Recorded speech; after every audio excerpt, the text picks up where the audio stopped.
osteopath practicing functional medicine at the same time, that dynamic combination is a very special way to receive care. So you can have a hands-on practitioner who understands the anatomy of your diaphragm and is watching and breathing and affecting you, and also working with you hands-on so that you can begin to breathe again and establish those patterns. And that clinician can also do a comprehensive diagnostic stool study and can look at your microbiome and can look at all of those hormone detoxification pathways in the gut and can look at inflammation. And there's so many markers and functional medicine tests and ways we measure stress markers in the blood and in the saliva, and the cortisol, the genetic level. There's just so many tools, and there's a lot of data from some of the testing, and also putting on the clinician's hat as a functional medicine provider. So when you have someone who understands your mind, body, and meaning and spirit level physically, and you also have them understanding that level of information and testing and that evolution that you have on your health journey, it's a very powerful dynamic combination. And that's also something that every patient who sees you who is open to that combination experiences. So we're looking forward to making these connections, right? It's integrative and osteopathic. It's osteopathic and in your practice. So thank you for bringing that opportunity for our patients. I'm going to give you a little surprise here. We have a little 2 minutes or 3 minutes. It's just going to be talking to the experience of the practitioner. So those of you who are practitioners or caregivers in some way, I just want to acknowledge a few things and some of the free resources that we offer, because I'd like you to join me in some of those community gatherings that happen ongoingly. So I'm going to speak to that for 2 minutes. Being a practitioner, a lot is asked. Am I right? And Riddy gave all these beautiful little additions and aesthetics to, you see how she's got the stethoscope at the heart with the heart rhythm? I mean, I'll bring this up, okay? There's a couple of times I was like, Riddy, can you make this look good? And she had to do it a couple of times. So, thank you, Riddy. This is a framework that we've developed out of the monthly group. So Riddy, I don't know if it's going to be 100th group or 101 group for the next session, but we just did the July 1st group. Next session will be 102. 102. So we had 102 meetings. So this has been more than 10 years. This is a framework. So we used to have our in-person meetings at the Wayne Counseling Center.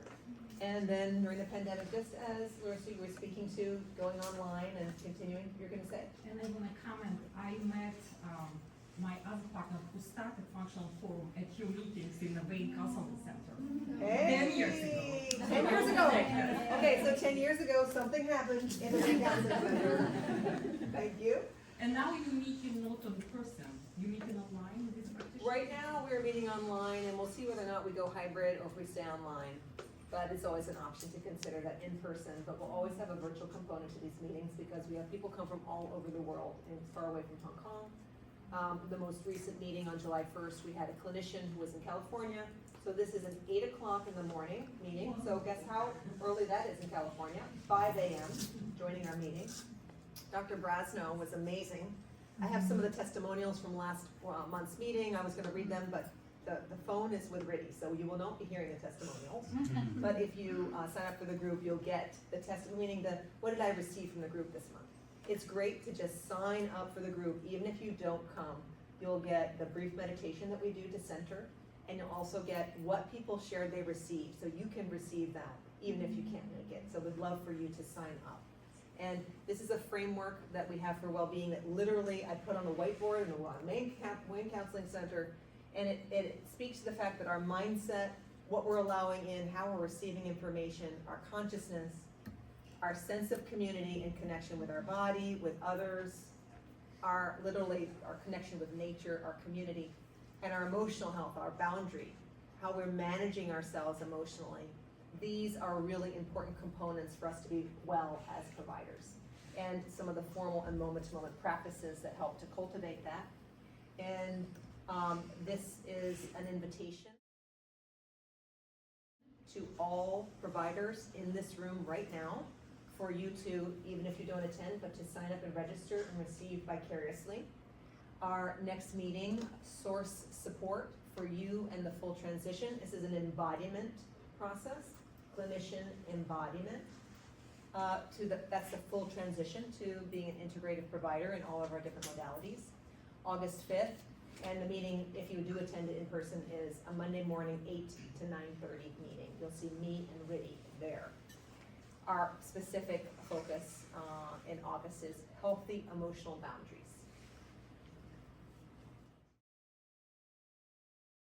I'd like to speak to the difference between a purely conventional model, a biopsychosocial model, and an integrative model. I'm not going to spend too much time on each of these because we want to talk. So something that's very true about conventional medicine, and I really try to be careful because there would have loved to have more and more conventional physicians join us tonight. Folks who don't have any training, and sometimes we're in the beginning part of our training in functional or integrative medicine. This is not a bashing conventional medicine evening. I am a conventional practitioner, but I'm also aiming to also embody holistic principles. So in a purely conventional model, we're thinking about production. We're thinking about getting a job done. We're thinking about seeing what needs to be fixed. And we're also acting as an authority. And the authority is in the practitioner who is basically making a diagnosis. And every time you make a diagnosis, there's a little cha-ching that happens in the American Medical Association, and there's a whole wheel that turns. And the wheel turns in a profit-driven system when people are sick. They get a diagnosis, they receive care, they need a procedure, a prescription is written, and the system is self-propelled when you have a symptom or a medical problem or you need to be surgically altered. That's how the system is rewarded, and that's how it continues. And people who do surgery are paid more than people who counsel their patients in education. That's just not a judgment, that's just how the conventional model is organized structurally. And death is also something that we try and avoid at all costs, and will prolong life even when we're not really paying a lot of attention to quality. There's more to say there, but I'll transition a little bit to biopsychosocial. So we were back here in conventional, and then basic underlying principle is actually a separation of the mind and body and a separation of the practitioner and the patient. It's a bit of a left brain linear model. So this is a biopsychosocial. There's different words up here. It looks so many words, right? It looks almost like the same slide, but this is another slide on biopsychosocial. So we're starting to acknowledge that there is a connection between the gut and the brain. Oh, right. So this is the beginning of a conversation. So this is on the road towards a more integrative model. And we're talking a little bit about prevention. Okay, that's good. And a little bit about compassion and having a sense of caring for our patient, and that's a priority. And that is a sort of an intermediate stepping stone where we're kind of maybe a third of the way there. And a lot of people don't know that there's a difference between a biopsychosocial and an integrative medicine philosophy and practice. So you can kind of stare at this for a while, and if we're really nice to Riddy, she will send out the PowerPoint afterwards. And if we're not nice to her, she won't. But I want to transition to what an integrative model is and what the underpinnings are, what it means, and why, as an integrative practice, we love Dr. Patterson, and we love and respect that there's a new modality that we offer through a new offering in our clinic. And also excited to see how that osteopathic expression can evolve and change, because now you're in another environment, and also who knows what we're evolving and becoming into. So to go on to holistic integrative, I'm a little bit outside the box, so my version of integrative medicine is a little bit bigger, a little bit deeper than other people's version of integrative medicine, and they might have a little piece of paper or name on their sign that says integrative, and you always got to be curious what that means.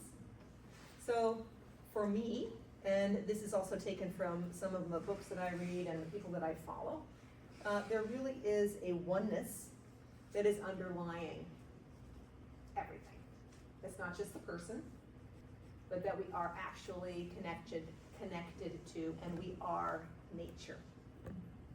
So there's clocks, and there's reasons why the seed sprouts into a plant, and there's an incredible, unknowable intelligence, and that is us. And we are learning how to respect and also begin to connect with that intelligence inside us. The body is an energy system, and that we're affected, right? So someone walks in the room, and it's like, oh, they just affected the whole room.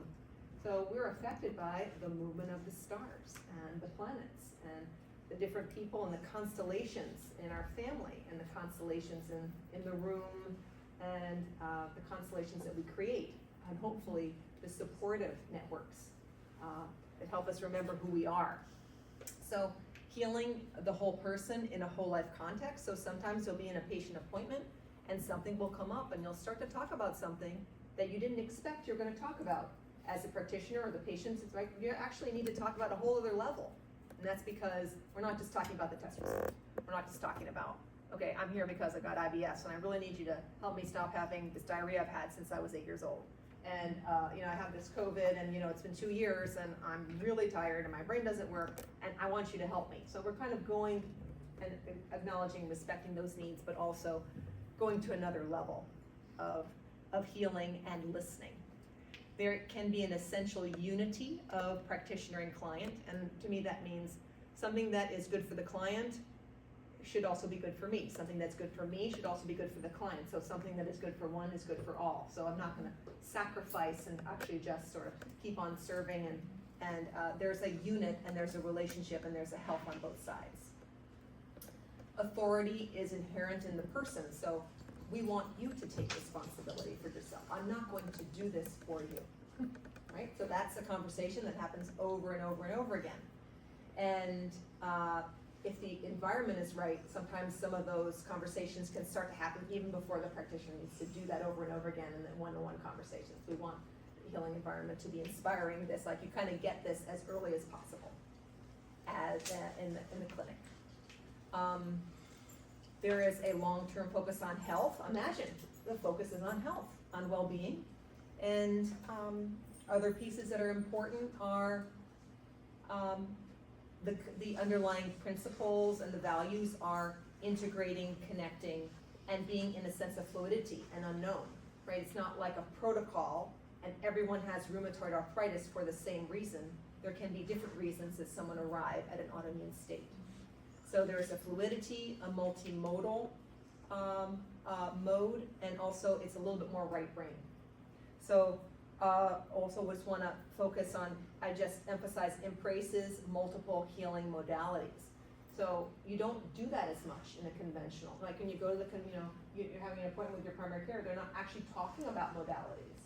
And if you're lucky, they start to talk about acupuncture, and they start to talk about a few things, but embracing modalities and respecting them and knowing when is the right time to refer and to collaborate is very important and integrative.